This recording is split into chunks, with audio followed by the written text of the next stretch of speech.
You're listening to Soap Dirt, the latest in television entertainment news. Hey, GH fans, Belinda from Soap Dirt here, and we got to talk about Dante Falconeri waking up and what this means for Jason Morgan.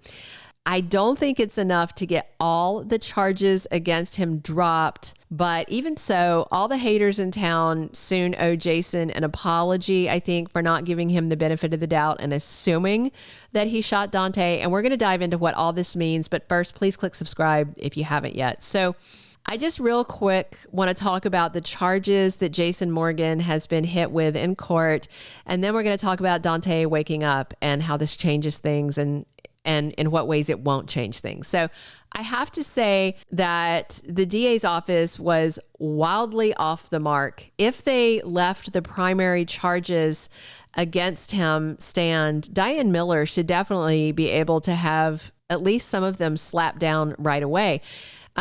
Because what they charged him with, there's absolutely no way to prove at least half the charges. And they did say more were pending. And the other charges pending too, I wonder if they're going to try to overcharge him. And that what that means is that a DA will stack up a bunch of charges to try and intimidate a defendant into taking a plea deal because they feel like the defense is insurmountable because they've stacked up so much against them. It's prosecutorial misconduct is what that's called, and it's called overcharging and stacking. So we'll see if that's what they do.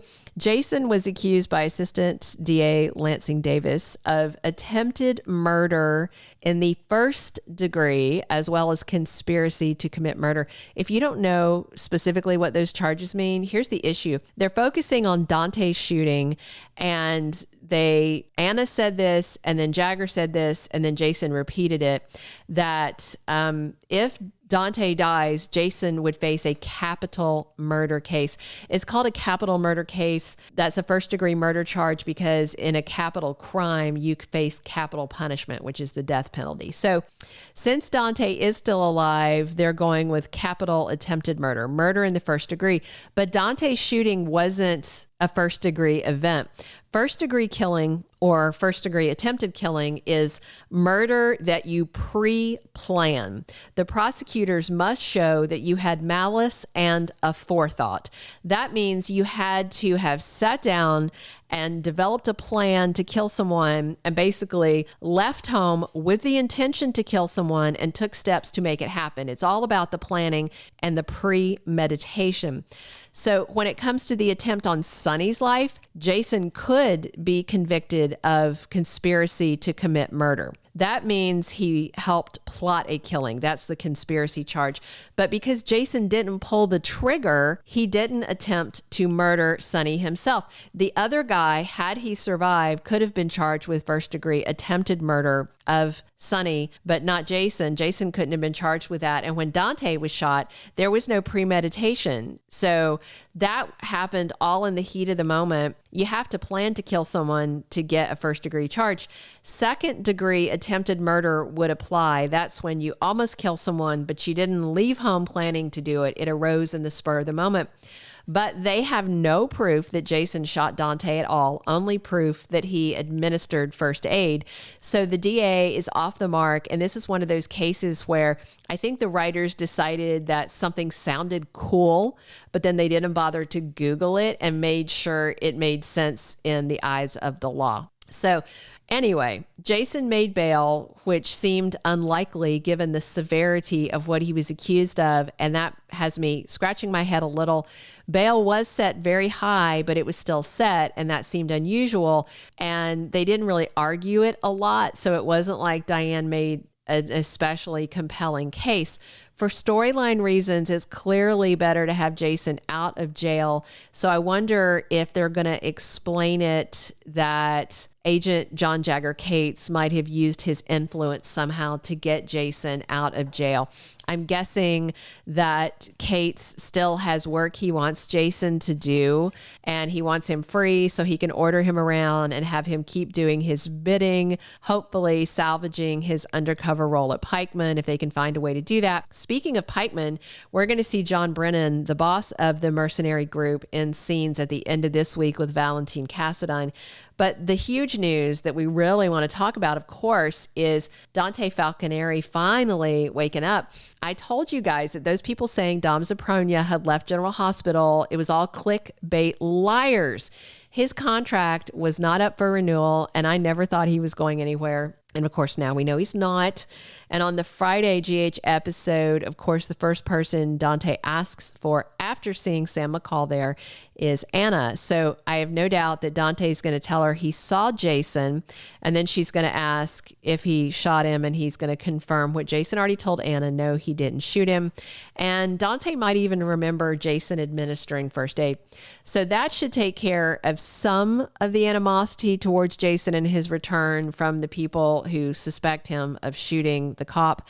But I doubt if it's going to take care of all of it, because realistically, Stone Cold being in town with the would-be assassin is why Dante got shot.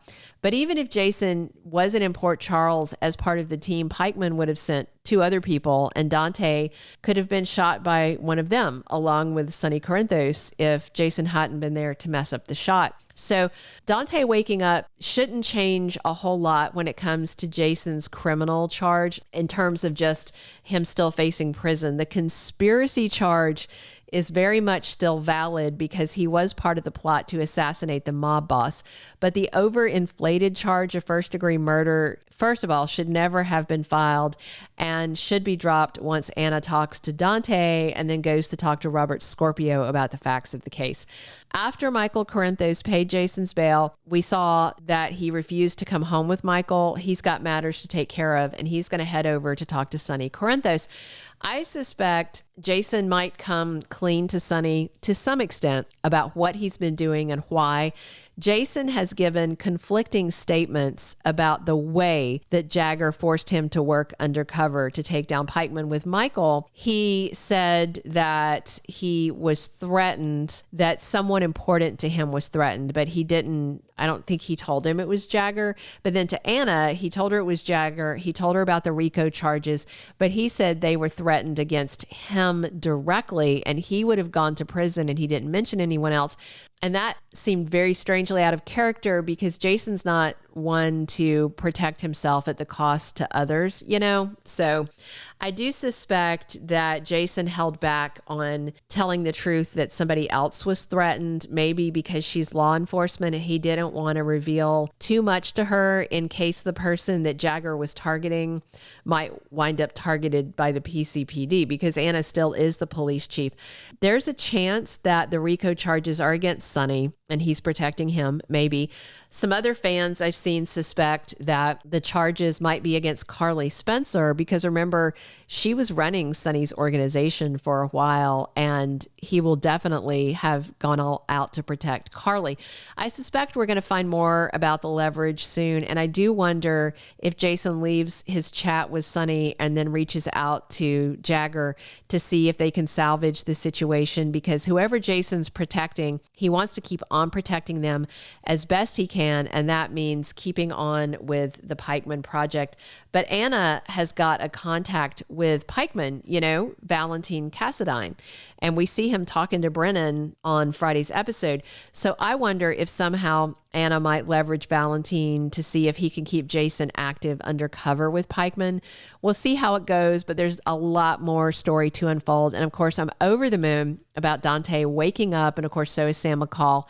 On Friday, Rocco, Olivia, and Danny rushed to the hospital, thrilled that he's out of the coma. So the dynamic for next week is, I think, going to be incredible. More on Pikeman, Jason, Dante's accelerated recovery, and how this changes the criminal charges that were dropped this week, or how it should change them. So stay tuned tomorrow for our General Hospital weekly spoilers update and lots more. Subscribe if you have not, and drop your comments, and be sure to come back to the #1 most followed soap opera spoilers channel on YouTube. And as always, I'm Belinda from Soap Dirt.